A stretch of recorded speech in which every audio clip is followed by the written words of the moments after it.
I shot these images in a hotel where Queen Elizabeth once stayed. I shot portrait, fashion, boudoir, some fine art photography as well. In this video, I'll explain the challenges and the techniques of shooting in an amazing space such as this. I used mostly natural light because the lighting in this place is amazing. I did shoot a little bit of flash. I also did some light painting in some of the darker areas, and I also did some shutter drag to get some amazing images in the foyer of the building. You'll see those later on as well. I was lucky enough to do 5 shoots in the Great Northern Hotel in Newcastle. I shot 5 different models over a period of about a month or so.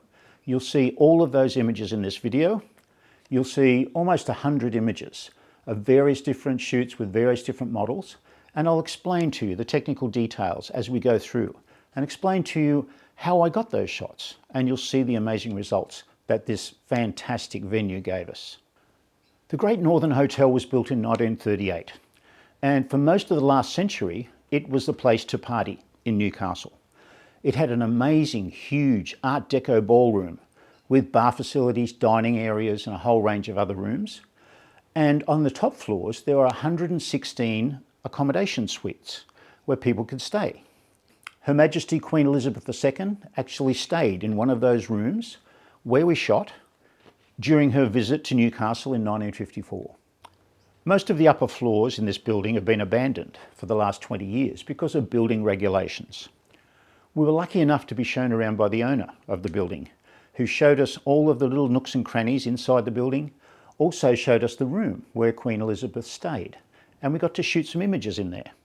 All these images have been processed in various different ways. You'll see the results as we go through, and I'll explain to you the details and the technicalities. So sit back, have a look at these images, and hopefully learn a lot about shooting in an amazing space such as this. The first set of images were shot against the light of these windows. These beautiful large windows backlit my model, which I had to be very careful with because if I exposed correctly for outdoors, then my model was going to be silhouetted very dark. So I needed to balance that exposure, getting as much detail in my model as I possibly could. When I exposed correctly for my model, my background was blown out, which I didn't mind so much. I didn't want the distracting look of the street scene outside too much. I just wanted a hint of it. So I often used a bit of a reflector just to bounce a bit of light back onto my model to give me a little bit of detail in her. My ISO was around about 400 because I needed to expose for my model correctly in this dark environment. And my aperture was set to about f4, which is the largest aperture my lens would allow me to use. As you can see, the images are reasonably well exposed on my model. My background is pretty bright, but I don't mind that. It gives me a light, airy sort of a feel to the image. Composing these images was a bit of a challenge as well because we had these large windows. I needed them not to overpower the image too much. I wanted the eye of the viewer to go straight to the model rather than the windows. So I tried a few different compositions, tried a few different poses against these windows, and I really like them. I love that rim light effect that we get from that backlight on these windows, and the huge archway in the top of the windows looks great.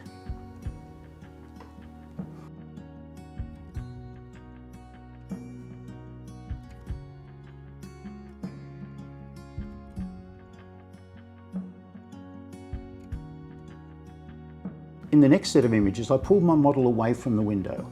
I used a little bit of flash just to light Rachel in the situation so that we got good exposure on her and the background exposure was a little bit better as well. Some of the shots I actually blew out that background because I thought it looked a little bit better. But I really love this image particularly.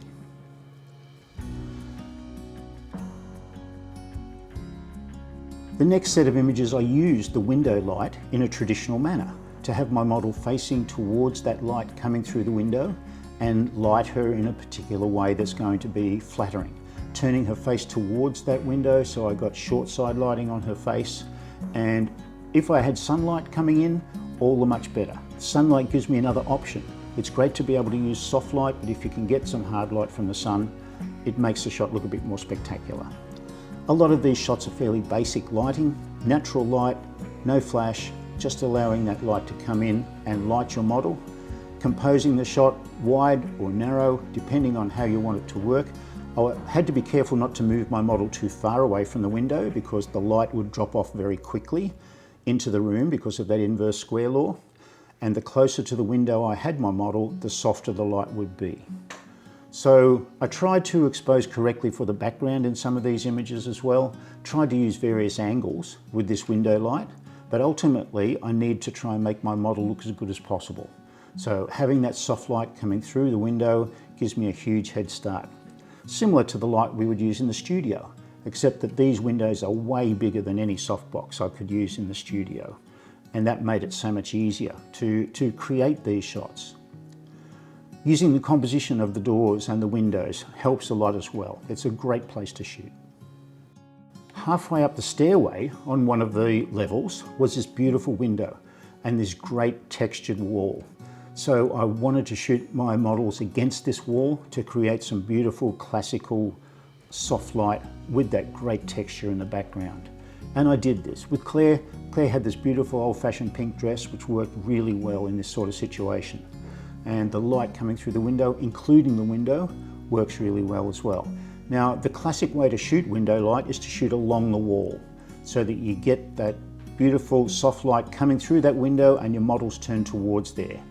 We did a couple of fine art shots here too with Rachel. I can't show you too many of those, but these ones hopefully will be YouTube friendly. And we got some beautiful shots there of all of the models on this landing. I like the fact that one of those windows is blocked up and is boarded up. It just gives it more of a abandoned building sort of look to the shot. Some of the other locations we used in this room, in this big ballroom, we had this great window coming into the dining room, this doorway, which I shot from low down. You can see a series of 3 images here. The original colour one that's a little bit more desaturated, and the final one that I like the best with that really low saturation, just to give me a little bit of hint in that colour in the dress. Sunlight again coming through that window. I took the opportunity to shoot a few shots of Rachel walking, just to catch her in the right spot to get that backlight on her dress. Here we have one of our boudoir shoots. Standing in the doorway, the light was very low here, so I'm shooting at about 1000 ISO, maybe a little bit higher, to try and get enough light on the model. I wanted to do some more environmental type of stuff to take advantage of the architecture and the doorways and the windows in the room, so that's why I did some shots like this. You need to be careful when you're shooting these sort of shots to try and keep your verticals vertical. So keeping your camera back straight up and down is going to do that. You won't have such a converging vertical.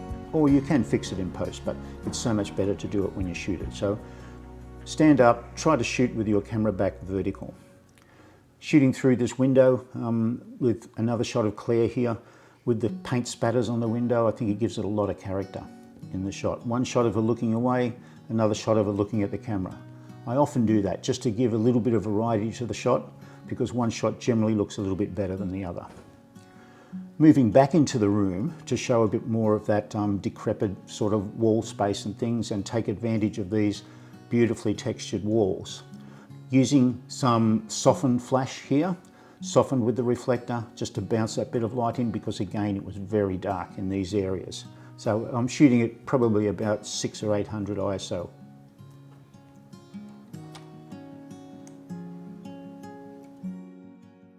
Now this is the room where the Queen stayed in 1954. It was very dark because the windows were all boarded up.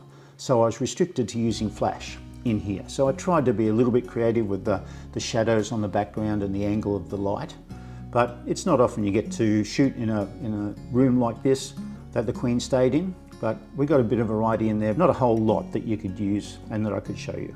This is in one of the rooms next to where the Queen stayed. The window light coming in is much nicer because this window isn't blocked up. Again, that classic light, turning your model's face towards the light, getting that cross light across her body, shooting along the line of the wall. You can come out from the wall a little bit to include the shape of the window, which I did here, and it looks terrific. Now we're doing a bit of light painting with Claire. With light painting we use a tripod because we're using a longer exposure. This is about 30 seconds. I used my torch to paint the light on the walls from various different directions using a small brush, even up the stairway. I was up the stairway lighting downwards. various different compositions. I just love this technique because it gives such character to the image. The ultimate important thing to do though is to light your model's face properly. This is shot through the grate of the bar area to give that beautiful texture. Various different places around the ballroom where we had some junk and some things, and then up again outside the Queen's room we just did a bit of light painting in that corridor. A couple of shots on the roof of the building. The light was very harsh, the sunlight was harsh on the day, so I had to wait for a while until I got some cloud in front of that sky to soften the light down. Consequently, we only got a few good shots, but the sunlight at that time of day was very harsh and unflattering, so I just had to wait and use that soft light as much as I could. The last set of images here is with Shanna, and we're shooting downstairs on the ground level in the foyer of the building. This is the working part of the building that's open to the public. Beautifully decorated. I wanted to use some light painting down here as well, using various gels and some white balance alterations just to give me a variety of shots. Again, the priority is to light Shanna properly so that she looks as good as possible. I let the background exposure be taken care of by my camera, and the light on Shanna and the immediate area around her was determined by my torch beam. So we've got various other videos that can show you this technique and more in the future, but it's a beautiful technique to be able to control your light fully by exposing your background with your camera settings, your aperture, your shutter speed, your ISO, and then using your torch just to highlight particular areas of that scene. And the dress that Shanna had on was perfect for this particular type of shoot. I did do a couple of shots with speedlight just to light her through this palm, because it's a very classical 1920s, 30s sort of a shot. And we lit this with a speedlight, just turning Shanna's face towards that speedlight so that we got that really nice light, even though it was hard light on her face. Then I started to play around with some shutter drag. So I used a speedlight to light Shanna, and then I moved my camera after the exposure. So my shutter speeds varied here between 2 and 5 seconds. The flash would freeze Shanna and her features, and then the movement in the camera afterwards would give me that effect of the movement in the background and the blurriness in that background. I really love this technique because you can never tell exactly what you're going to get, but with a bit of education, a bit of practice, you can get some amazing images. Things that you just can't get any other way.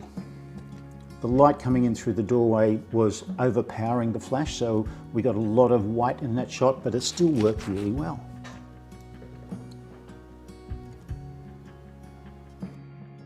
Thanks for watching, guys. Ask me any questions in the comments if you want to.